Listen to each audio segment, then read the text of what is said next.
Shri T K Rajmohan, അതുതന്നെയാണ് തഹാവൂർ റാണ എന്നുള്ള ഈ മുംബൈ ഭീകരാക്രമണ കേന്ദ്രത്തിന്റെ ബുദ്ധി കേന്ദ്രം ഭാരതത്തിലേക്ക് എത്തുമ്പോൾ ഏതൊക്കെ കാര്യങ്ങളിലാണ് നിർണായകമാകുന്നത്? ഭാരതം ശേഖരിച്ചു വെച്ച തെളിവുകളുടെ അടിസ്ഥാനത്തിലുള്ള ഒരു വിചാരണ നടപടികളിലേക്കോ അല്ലെങ്കിൽ ചോദ്യം ചെയ്യലുകളിലേക്കോ കടക്കുമ്പോൾ ഭാരതം ഇത്രയും നാൾ ശേഖരിച്ച തെളിവുകൾക്കൊക്കെ സഹായകരമാകുന്ന ഒരു തരത്തിലേക്ക്, ഏറെ നിർണായകമായ ഒരു തരത്തിലേക്ക് തന്നെ തഹാവൂർ റാണയെ ഭാരതത്തിൽ എത്തിക്കാൻ കഴിഞ്ഞതിന്റെ തുടർ നീക്കങ്ങൾ നടക്കും എന്ന് തന്നെയല്ലേ പറയേണ്ടത്?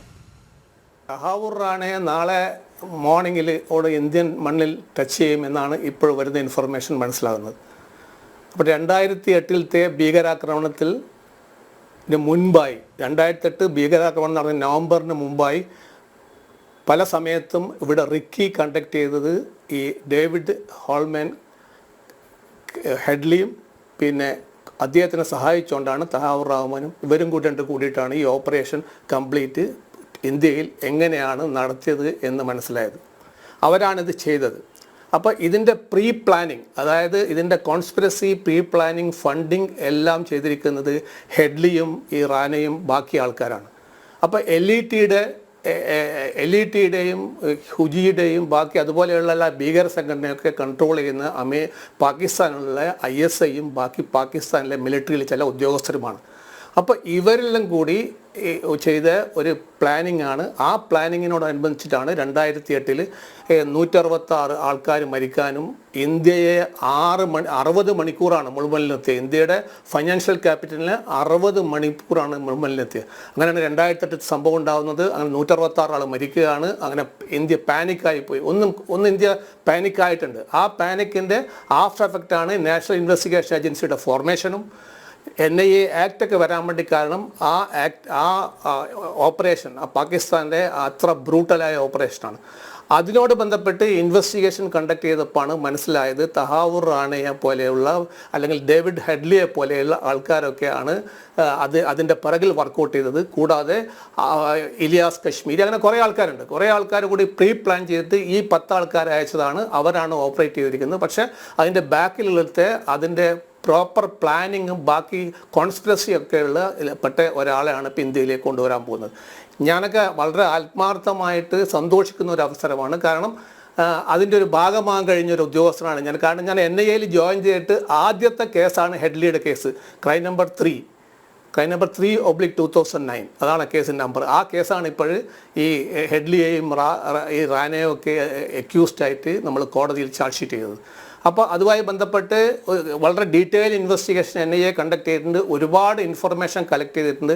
ആ ഇൻഫർമേഷനൊക്കെ ഒരുപാട് എവിഡൻസുകളും ഡിജിറ്റൽ എവിഡൻസും ബാക്കി പല ടൈപ്പ് എവിഡൻസുകളും അന്ന് ഞങ്ങൾ ശേഖരിച്ചിട്ടുണ്ട്. ആ എവിഡൻസിൻ്റെ ബലത്തിലാണ് അന്ന് 2009 ഹെഡ്ലിയെയും കൂടാതെ റാനയൊക്കെ അവിടെ അറസ്റ്റ് ചെയ്യാനും അവിടെ ട്രയൽ കണ്ടക്ട് ചെയ്ത്. പക്ഷേ ഈ ഹെഡ്ലി എന്ന് പറയുന്നത് അദ്ദേഹം ഒരു പാകിസ്ഥാൻ സിറ്റിസണാണ്. അതേസമയം ഡുവൽ സിറ്റിസൺഷിപ്പാണ്. അയാൾ അമേരിക്കാരാണ്. അയാളുടെ മദർ റിലേഷനാണ് പാകിസ്ഥാൻ. ആക്ച്വലി അയാൾ ഇസ് എ ഡബിൾ ഏജൻറ്റ്. അയാൾ ഈ LETൻ്റെ ഏജൻ്റായിരുന്നു.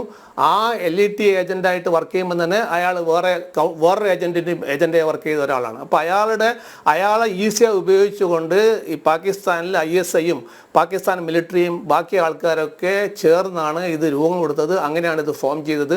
അതിൻ്റെ ബേസിലാണ് അവരിപ്പോൾ അവിടെ കൺവിക്റ്റഡ് ആണ്. 35 ഇയേഴ്സാണ് ഹെഡ്ലി ഇപ്പോൾ കൺവിക്റ്റ് ചെയ്ത് അവിടെ കിടക്കുകയാണ്.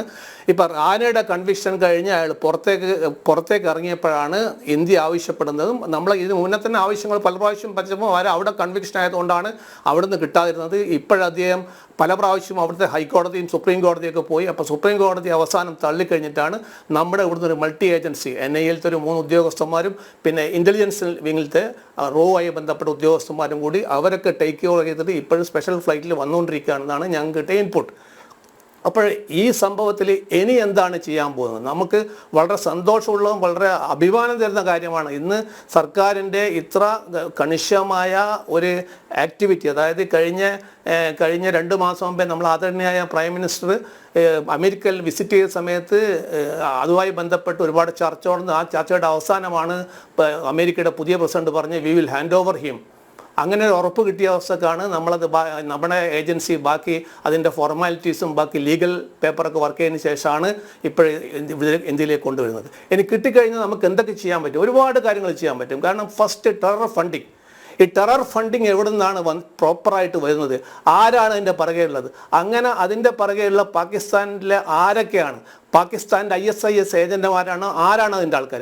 അങ്ങനെ പാകിസ്ഥാൻ നമ്മളെ നെയ്ബറിങ് കൺട്രി ഈ ലോകം മുഴുക്കെ പ്രത്യേകിച്ച് ഇന്ത്യയിൽ ഈ തീവ്രവാദ പ്രവർത്തനങ്ങൾ നടത്തിക്കൊണ്ടിരിക്കുന്നത്, അങ്ങനെ നമ്മളെ തീവ്രവാദ പ്രവർത്തനങ്ങൾ നടന്നുകൊണ്ടിരിക്കുന്ന രാജ്യമാണ് പാകിസ്ഥാൻ എന്നും നമ്മുടെ കുറേ കൊല്ലങ്ങളായി ഇത് ആവർത്തിക്കുകയാണെന്നുള്ള വിവരം നമുക്ക് പുറത്തു കൊണ്ടുവരാൻ പറ്റും. അങ്ങനെ പാകിസ്ഥാനെ ഡീഗ്രേഡ് ചെയ്യാൻ പറ്റും. അങ്ങനെ പാകിസ്ഥാൻ ഡീഗ്രേഡ് ചെയ്ത് കഴിഞ്ഞാൽ സ്വാഭാവികമായിട്ടും അവർക്ക് ലോക ജനതയുടെ മുന്നിൽ ഒരു ടെറർ പോഷിപ്പിക്കുന്ന ഒരു കൺട്രിയാണെന്ന് മനസ്സിലാവും.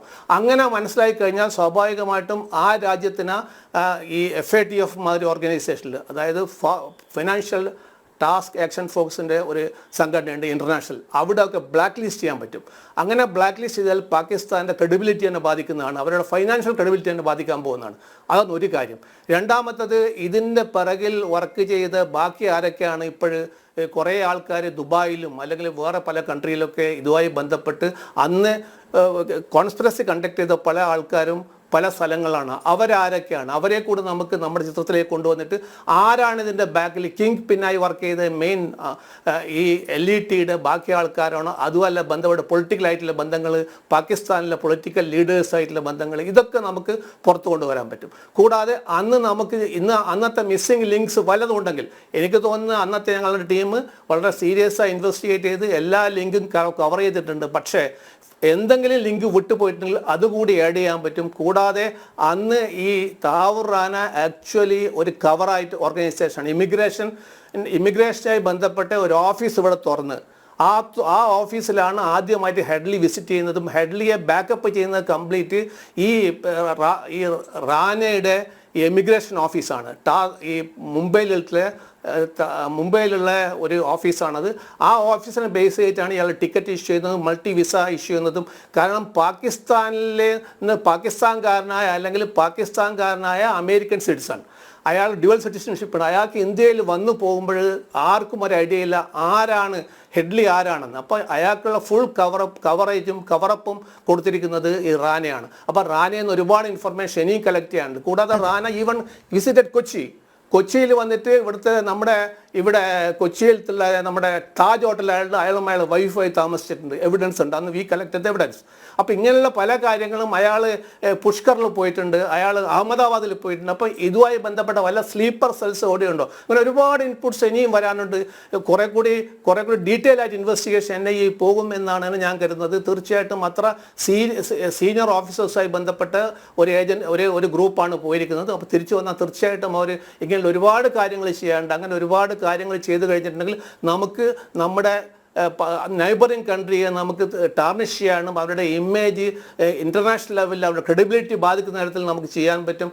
എന്ന് മാത്രമല്ല, ഇതുമായി ബന്ധപ്പെട്ട് ഇനി വല്ല സ്ലീപ്പർ സെൽസ് എവിടെയെങ്കിലും ഉണ്ടെങ്കിൽ, ഒരുപാട് ഇപ്പോൾ LET ആക്റ്റീവ് അല്ല എന്ന് പറയുന്നത്, പക്ഷേ സ്റ്റിൽ അവർ ആക്റ്റീവ് ആയിരിക്കും. കാരണം അവരിൽ പല ആൾക്കാരും പല സ്ഥലത്തും കാണാതെ ഒളിഞ്ഞു മാറി നിൽക്കുന്നുണ്ടാവും. അങ്ങനെ സ്ലീപ്പർ സെൽ നമുക്ക് അകത്ത് തന്നെ ഉണ്ടോ, നമ്മുടെ രാജ്യത്തിനകത്ത് വല്ല സ്ലീപ്പർ സെൽസ് ഉണ്ടോ, അങ്ങനെ വല്ല ഇൻഫർമേഷൻ നമുക്ക് കളക്ട് ചെയ്യാൻ പറ്റും. അപ്പോൾ ഇതൊക്കെ കൂടി ഇൻവെസ്റ്റിഗേഷൻ മുന്നോട്ട് ഇനിയും പോകാനുണ്ട്. അങ്ങനെ പോയി കഴിഞ്ഞാൽ പിന്നെ എന്തായാലും ഈ റാനയെ എവിടുത്താനും വെക്കാനും പറ്റുന്നത്. എന്ന് മാത്രമല്ല, നമുക്ക് റാനക്ക് ഈ ഡിസർവ് പണിഷ്മെൻറ്റ്, ഈ ഡിസർവ് ഹാങ്ങിങ്, അപ്പം അങ്ങനത്തെ ഒരു പണിഷ്മെൻറ്റ് കൂടി വാങ്ങിച്ചു കൊടുക്കാൻ നമുക്ക് പറ്റും. കാരണം നമ്മുടെ ദേശത്തിനെതിരായിട്ട്, നമ്മുടെ രാജ്യത്തിനെതിരായിട്ട് നമ്മളെ 166 ആൾക്കാരെ കൊന്നു എന്ന് മാത്രമല്ല, നമ്മുടെ ഫൈനാൻഷ്യൽ ഹബ്ബായ മുംബൈയെ 60 മണിക്കൂർ ഒരു വല്ലാത്ത നില നിർത്തിയ ഒരാളായതുകൊണ്ട് തീർച്ചയായിട്ടും അയാൾക്ക് ക്യാപിറ്റൽ പണിഷ്മെൻറ്റ് കിട്ടണം. അതുകൂടി നമുക്ക് വരുത്തും. എന്നാൽ മാത്രമേ നമ്മുടെ ഇന്ത്യയുടെ ഈ കേസിൽ, നമ്മുടെ ഭാരതം ഈ കേസിൽ എങ്ങനെയാണ് ഹൗ വി ടാക്കിൾ ടെററിസം, എങ്ങനെ ഭാവിയിൽ ടെററിസം ടാക്കിൾ ചെയ്യാൻ പോകുന്നു, ഇതൊക്കെ കൂടി അതും കൂടി പുറത്തു കൊണ്ടുവന്നാൽ മാത്രമേ ഇതിനൊരു ലോജിക്കൽ കൺക്ലൂഷൻ എത്തി എന്ന് പറയാൻ പറ്റുള്ളൂ. അതെ.